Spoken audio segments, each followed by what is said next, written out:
Things are complicated, but I'll try to sum it up for you. I'm a male, 34 years old, and I met my ex-wife 7 years ago. We dated for 1 year and were married for 2 before we divorced. When we met, she already had 2 kids from her previous relationship, Patrick, a young male teen, and Luna, a female tween. We have 1 son, Tony, who's in kindergarten together. My own relationship with her kids was good, but they never treated me as their dad, or something like that, because their dad was involved in their life. So although my wife had primary custody, we all understood that I was a stepdad, and were fine with it. My relationship with my ex was good, and I thought she was very loving. However, after our divorce, I realized that she used to talk a lot about her ex-husband, comparing the 2 of us and stuff like that, which is definitely weird. I didn't notice it at the time. Well, turns out she really couldn't forget her ex, and she ended up cheating with him. This was very hard to process when I found out, thanks to one of her friends, and our divorce was not easy. When her family found out about her infidelity, they got furious at her and went no contact with her. All of this happened 4 years ago. Ever since, she and her husband have had 2 more babies, a toddler and an infant. Her husband was diagnosed with cancer around November last year. Even after everything they did to me, I still feel sorry for them and their kids. It's a sad situation that makes me think I'm an idiot. My ex and I have shared custody of our son, but ever since her husband got sick, my son has been staying with me for days, as sometimes my ex's husband has to stay at the hospital and my ex has to help him. I'm okay with this, of course. However, my ex asked me if I could start taking all of her kids home with me when I pick up my son in this kind of emergency. I told her that I didn't want to do that, and that instead she should ask a friend to take care of them or try to pay a babysitter. I pay good child support, and I know they're not spending all that money on my son because he's mostly with me. I think it'll be enough to pay for a couple of hours. She told me her friends don't want to help her anymore, and her family still doesn't talk to her. I told them they needed to figure out a solution. I'd only help take care of my son. I feel like crap, to be honest, like I'm being too petty. The guy I cheated on her with is in poor health. Will you help me care for his children? What the heck am I reading right now? Where's her humanity?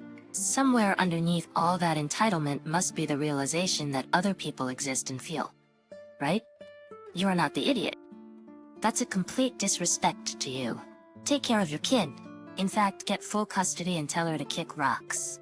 I think her choices are immoral, but I wouldn't call it entitlement, just desperation. Her spouse is going through cancer treatment and she has 5 children, including a newborn.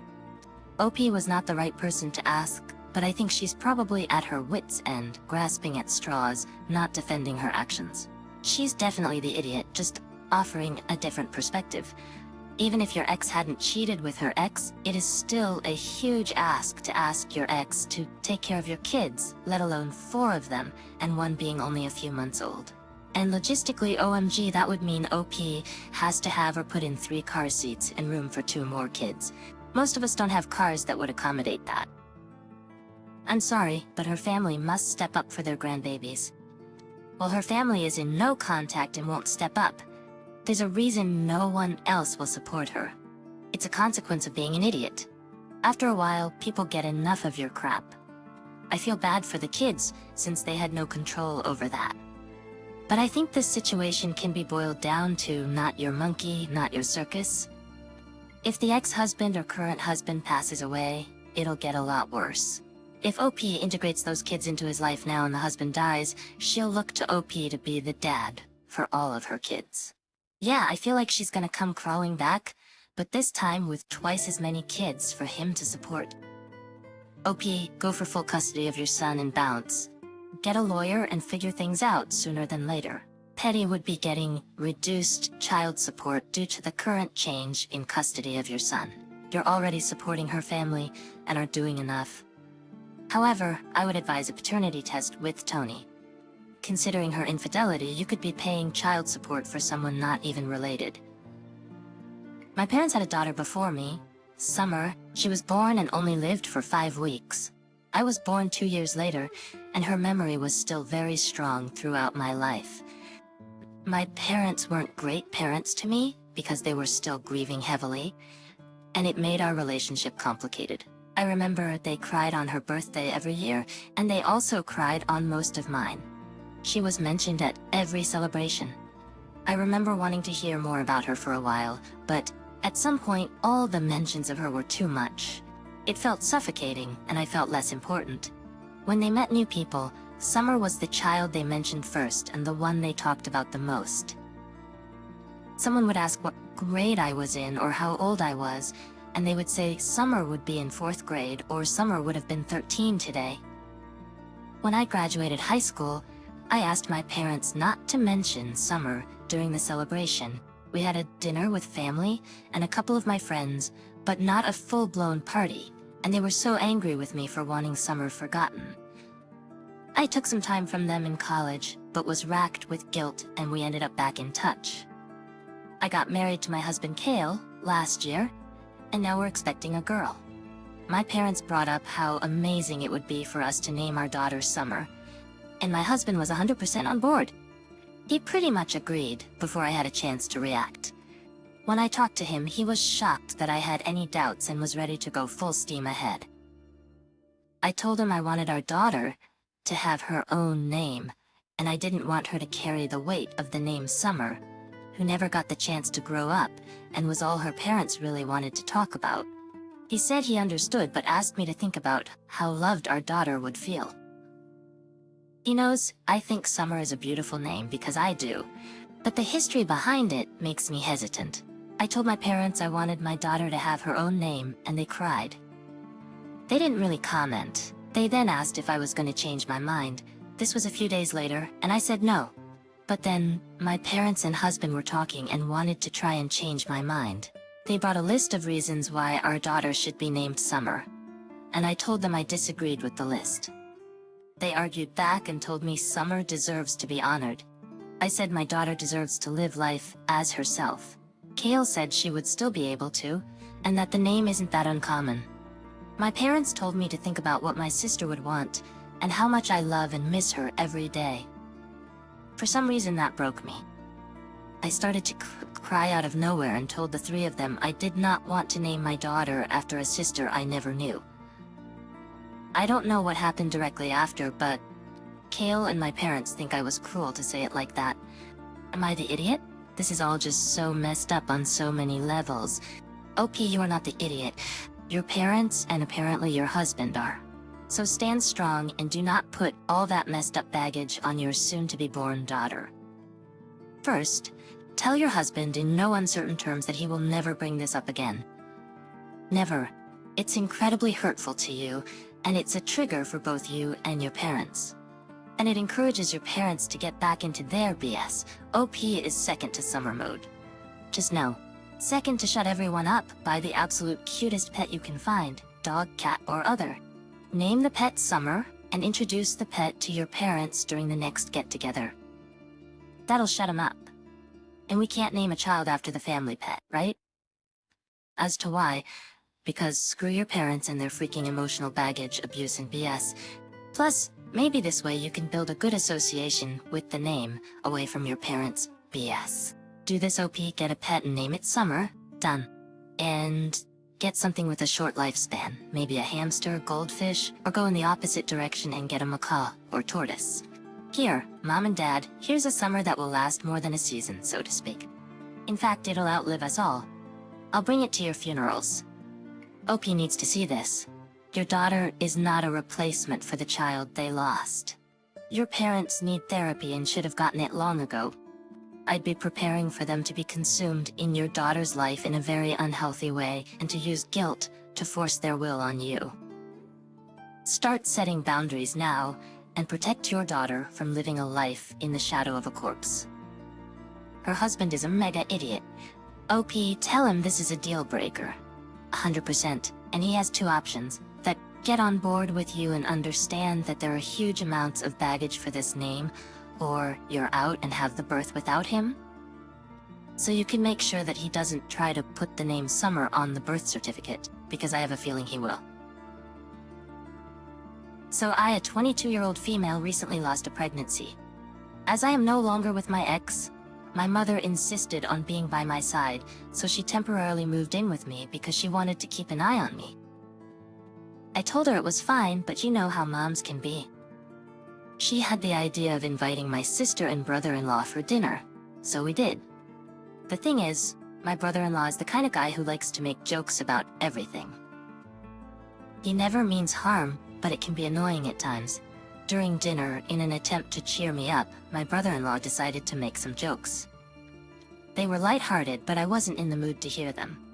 For example, he said things like, "It's kind of a good thing. Can you imagine if the child looked like their dad, and you had to see their face all the time?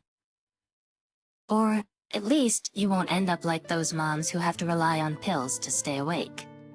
While my mother and sister found these jokes innocent and laughed, they upset me. I asked him to stop making jokes, as I didn't want to hear them. He jokingly responded, "Wow, is losing your sense of humor a side effect of losing a baby?" This comment made me angry and sad, so I left the table and went to my room. I heard my sister and brother-in-law leave shortly after that. My mom came to check on me and told me it was okay. And she left me alone for the rest of the day, but I received a text message from my sister saying that I was disrespectful to storm out as I did. My brother-in-law was only trying to cheer me up and make me laugh, and I should have appreciated his efforts. Now I'm feeling bad because I do appreciate them trying to make me feel better, but my brother-in-law's jokes don't do that. Apparently my sister-in-law texted my mom and told her that they won't talk to me or come back until I apologize to my brother-in-law and her for being disrespectful. And I wonder, am I the idiot for getting mad at my brother-in-law's jokes when he was only trying to make me laugh? Not the idiot. What? How is your sister demanding you apologize for her abhorrent partner's crappy jokes made in a sensitive time? It's one thing to try and lighten the mood with general humor, but not about the subject and situation you're trying to distract from with the humor. Jesus, is he this clueless about everything? What is wrong with your sister? She should know better than this. Instead, she's enabling a monster. What is wrong with your brother-in-law? He should know better than this. Brother-in-law is an insensitive clod of an idiot. What is wrong with your mom? She laughed at the jokes too. All of the family are giant idiots. Why did your mother even bother to keep an eye on you if it wasn't to ensure your mental and physical well-being? Agree, it's not even the mother's house. It's OP's home that her mother forcibly moved into to support her. Some great support there. Perhaps OP truly doesn't mind, but I find it deeply concerning that her mom moved in with her without her wanting it, invited people over to OP's house, and then laughed along with the mom when they made horrible jokes that hurt OP. Well, you might want to go no contact with them, unless they sincerely apologize. I, a 30-year-old female, am a picky eater. When I was younger, it was impossible to make me eat a lot of food. I was also diagnosed with some sensory issues while eating, which is part of my pickiness. Things got better as I grew older, and I was able to cook for myself the dishes I like and that are nutritionally healthy. Mainly, I don't like foods that are drenched in fat and feel heavy. I was lucky to get a well-paying job early in my life at 20. So instead of cooking, I've decided to try the ready meal delivery service. As many of these are healthy and offer a choice, and I hate cooking. At 21, I married Pete, a 23-year-old male. Pete insisted on cooking himself and making me try new foods, and he was very against me ordering ready meals. Even though it was easier and cheaper for me, I would spend my time cooking and putting it into my career or hobbies. However, I didn't like anything he cooked as it tasted awful to me, and I would end up with a bad stomach afterwards. My pickiness was one of the reasons we divorced 3 years later. Now, to the current day. Last week, my boss and I went to a business dinner with an owner and an assistant from a company that wanted to partner with us. To my surprise, the assistant turned out to be Pete, who had previously said he would never join the field I'm working in. Just before the dinner, Pete made snarky comments to both his boss and mine about me being a picky eater and our divorce being because of it. However, to his surprise, I ordered a few dishes that I would have previously found disgusting and ate them with no problem. Pete went crazy and started asking inappropriate questions and almost calling me names until I had enough. I told him that the reason I was so picky with him was because he was a terrible cook, and every dish he made would make me sick. His boss laughed, and we continued with the dinner. The next day, I received a lot of texts from Pete, calling me an idiot for what I said, as now his boss has declined to come to the dinner he was hosting for work, which is affecting his career. Not the idiot. I would normally be against exes airing dirty laundry at a work dinner, but he started it and really laid into you. You handled the situation with humor and shut down his whining. Pete's boss probably canceled on him because he's a terrible dinner companion, not because of your comment. Pete is putting the blame on you because he doesn't want to take responsibility for his own flaws. I see a pattern here. I'm guessing when his boss saw his behavior, he would have taken any excuse not to spend more time with him than necessary. Pete was asking you inappropriate questions in front of your boss, which is embarrassing. It's also completely your choice what you want to eat. This is a typical behavior of men in business, making derogatory comments about women while expecting them to smile through it and hold themselves to the utmost decorum. Pete probably thought he could impress his boss by acting like it was a boys' club and speaking down on the woman at the table. I'm a man in business. I, a 25-year-old female, married my husband 25 last week. We have been together since we were 18, starting off as friends and growing into a beautiful partnership. He is the most understanding and supportive person, and one of my biggest priorities is being there for him. I also have a group of friends from high school. I'll give fake names for the sake of the post. It's Rania, Mary, and Becky. Ever since I started dating my husband, they've always tried to make our friendship versus my relationship into a competition on which is more important to me. To which I always replied that I don't like comparing or putting hierarchy on that stuff. Because each relationship serves a different purpose in my life. I adore my friends, and they've been extremely supportive. Yet I'm not as close to them as I have been to my husband. But still, I think it's wrong to go to their faces and compare the love I have for each of them. Our family also has this concept of family always comes first. And while our families do love each other, they throw in their true perspective of how his family considers me an outsider, and my family considers him an outsider, and would guilt us into putting them over our partner. So all in all, people in our lives have always tried to make our relationship an important competition. Well, we never put each other in that position. So at our wedding reception, during our speeches, he called me his greatest love, and I called him the most important person in my life and my greatest love, to which our families and my friends took great offense. We've been bombarded with guilt-tripping words from our families about how wrong it is for us to put each other first, and consider each other the most important person, and tossing our families to the side. And my friends said how harmful it is for me to lie for so long about not wanting to put hierarchy and compare my love for friends, partner, family, and publicly announce how my husband is my greatest love. Maybe I'm the idiot for including that part in the speech, because it hurt people around me and caused offense and controversy. Why? Your family and friends critiqued your wedding speech. It's a speech meant for the occasion. You and your husband were speaking to each other. It wasn't an awards dinner for your friends and family. Wait until they find out where they fall on the list, if and when you have children. Their heads are going to explode. Oh geez, it was your wedding. These are exactly the sort of sentiments expressed at these events all over the world. First, your family and friends need to abandon the idea that the heart is only big enough for so much love. And more immediately, they need to back right off. Ish! Not the idiot by miles. Agreed, you are about to start your life with this man.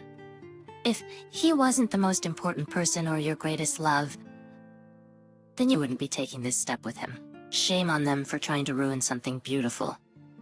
Your family and friends seem to share some weird competitive dynamics that ultimately feels pretty dysfunctional for a happy marriage. Wishing you a long and happy life together.